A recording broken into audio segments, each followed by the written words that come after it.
Hey everyone, welcome to the Mullet Effect podcast. I am your host, Joshua Shipman, and this is our first ever episode, and hopefully we'll have a second episode, and hopefully it'll become a continuous thing. Today with me is my special guest, Hunter Dotrell. I got it right, man, first try. Yeah, Hunter is, Hunter, tell me a bit about yourself. Tell the people a bit about yourself. Well, I'm a senior at Sam Houston, and nothing crazy. Just I'm a big football, basketball guy, track. I'm just a big jock, I guess some people could say. Nothing too much. Just a down Louisiana South football player. Yeah, and those of you who don't know, he is twice my size. So I'm not even joking or anything. I was like, great, I'm short. All right, Hunter is also. Correct me if I'm wrong. You have around 600 hours working with your dad to be a plumber for his company. Yes, it's a family-owned company. Yes, right. Oh, that's nice. Like my dad owns an AC company currently. It's getting there. It's getting there. Lately, he said things have been a little tough because of COVID, and then I almost said pandemic. Probably like COVID is the pandemic. Yeah. But like because of the whole election change, government stuff. But that's gonna be changing soon, or hopefully. Yes. Things will hopefully get better. He said things are starting to pick up again. Let's see. You're currently taking carpentry. Thank you. Carpentry here at TNI. Yes. You liking that or? Yeah, I do. I actually, especially being a plumber and stuff like that, I say one of the most important things is you need to know your tape measure. And that's your tape measure? Oh, I do know my tape measure, but it's good to sharpen those tools. Sharpen your mindset and something. Yeah. Oh yeah, sharpen those tools for sure. But tape measure is a big deal, and especially that's in a lot of workforces. That's why I took that class. All right, that's good, man. That's good. All right, you ready for some questions then? Let's go. All right then. So let's start off with some a little simple. Why did you choose the workforce? Why did you decide I want to be a plumber? Like, was it like you're inspired by your dad? Was it for the money? What was it? Okay, well, this is a pretty good reason why. Ever since I was like a little kid, my dad, he had like these little houses and stuff, and he would literally look at me and say, "Hey, I need you to go under that house and hand me this tool up from underneath the house." And I was just like, "Okay," and he'd just give me $20 to go do that, or I just because you were small and you could. Oh yeah. I could still do it now. And I seen what he did, and I seen, I've been by his side working with him for so long, and I understand it. And if I had, he's always been there for me. If I had any questions for it or anything, he's just, always, I could, lend to him. He'll just help me with the trade. Yeah, man, that's good. That's good. That's like me when I was younger. I'm still I'm the smaller one out of my brothers.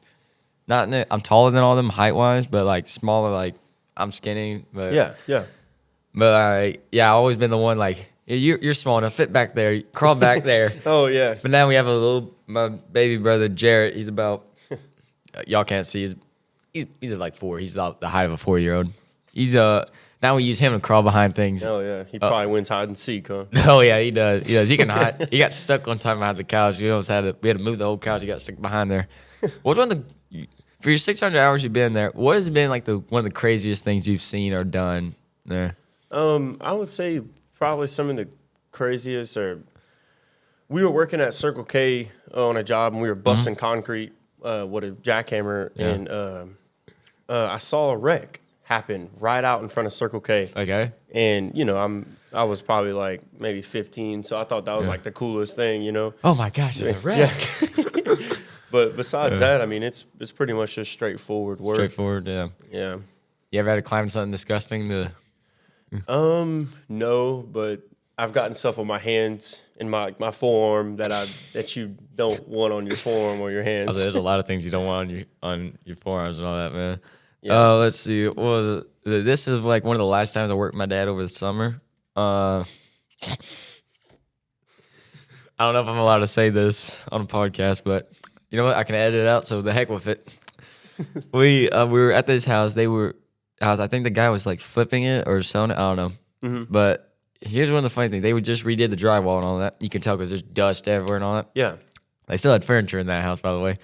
With all that drywall, I was like walking around. Like, they had a giant carpet out. I was like, I'm walking around wearing the same boots I'm wearing now. Yeah. I was kicking up the dust. I was like, "Yep, he just put new drywall in." And here's something happened.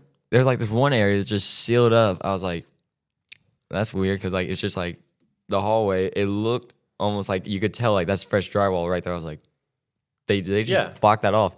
I went around to this open area. I guess it's supposed to be like a bigger room, like a man cave type thing. And there's like this shelf, and it's put in a little crooked. I was like, I leaned on. I was like, I pushed it a little bit. It's a door. No. I opened that. No, it opened either way. You had to pick it up a little bit and then pull it out. And did it fall? No, it didn't fall. No, but it was a crappy door. Is what it really was. Oh, really? Oh yeah, dude, that thing was not measured right. That thing was crooked. It was just not a professional did not do that. But here's the thing. Oh, it's like a panic room he had in there. But here's the thing. I was like, wait a minute, panic room you don't want to be able to get into. I could just easily push this door open. And I had to turn my flashlight out because it was like darker in this. There's no air vents in there, so I was like, okay, there's zero airflow in here. And then there's a mattress. Yeah. Okay, I'm following. You can kind of guess where this is going. I'm gonna leave it at that because I don't want to get in trouble later when my teacher listens to this. So I'm gonna leave it at that. Let's see, what's another question? In 5 to 10 years, like, are you gonna be working for for your dad's company? You're gonna be owning it. Dad's gonna be in a wheelchair, smoking cigars, and you're gonna be like, how do you see it? I would just say in the next 5 years, hopefully.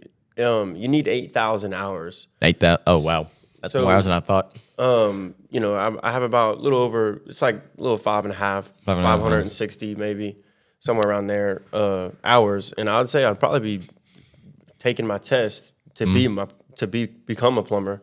Yeah. And I think I see myself doing plumbing work and and stuff like that. You heard of Union Hall?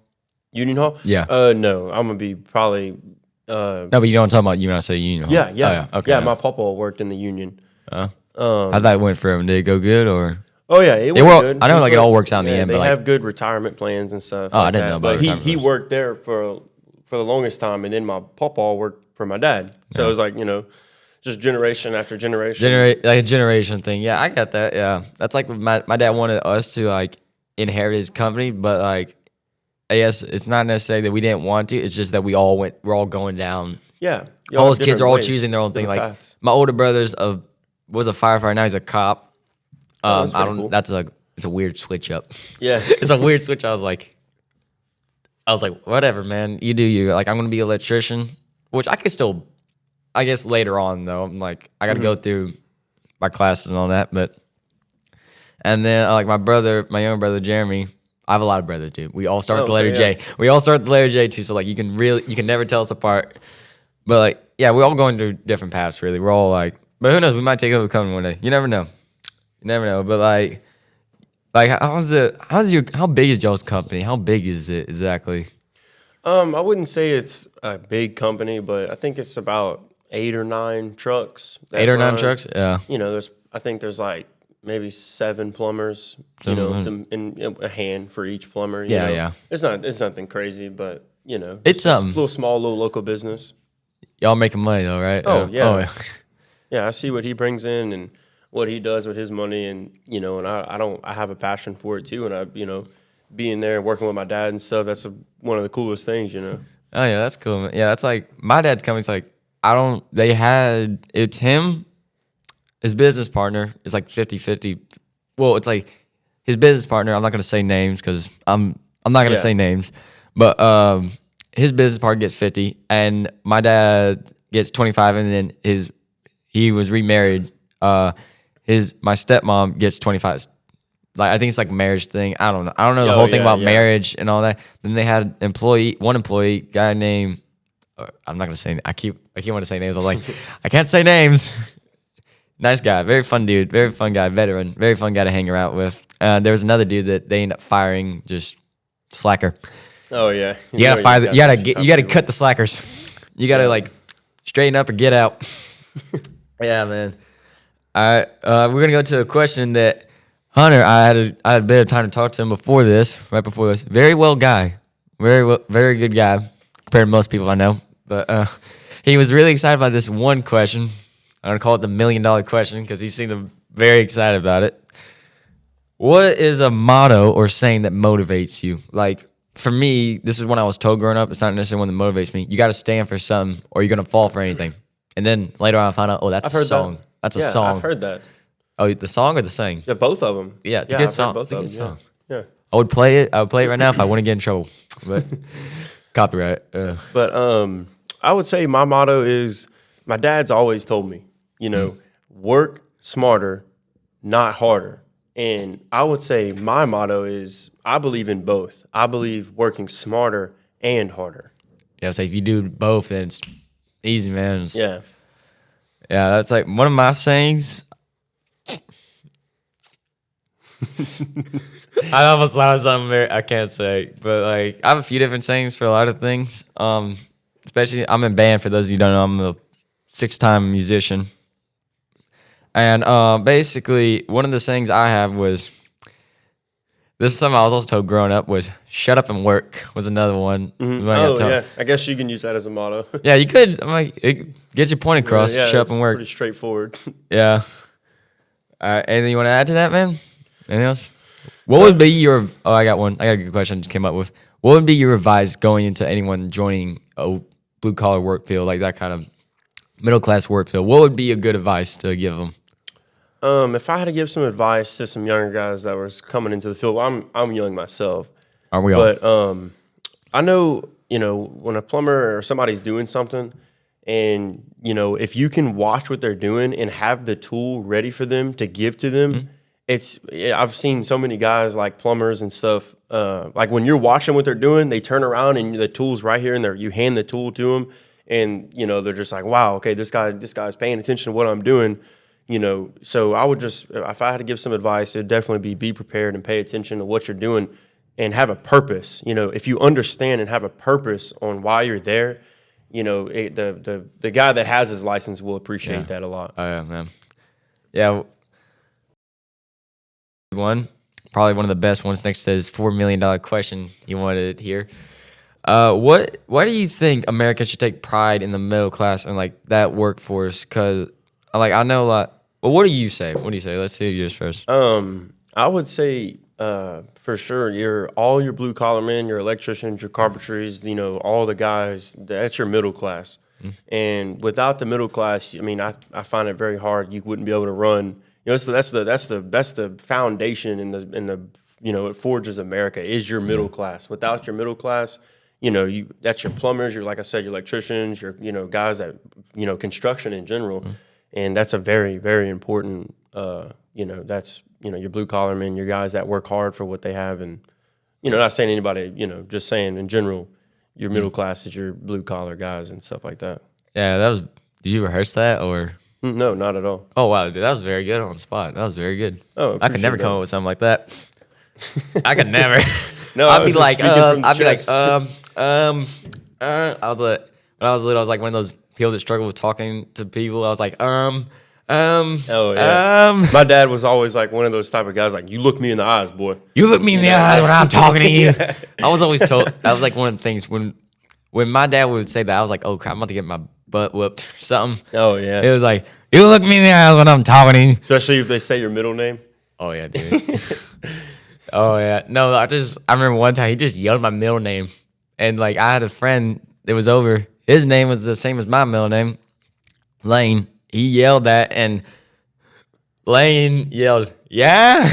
And just my dad thought it was me. He stormed in my room, and I was like, "Oh God, I'm about to," with his belt in hand too. And he made the that pop. Oh yeah, you pop it like that. Yeah, he made that sound. I was like, "Oh God, I'm about to." I was like, "Dad, it wasn't me. It was Lane." That's funny. Oh yeah, it was funny. Scary too. Scariest moment of my life.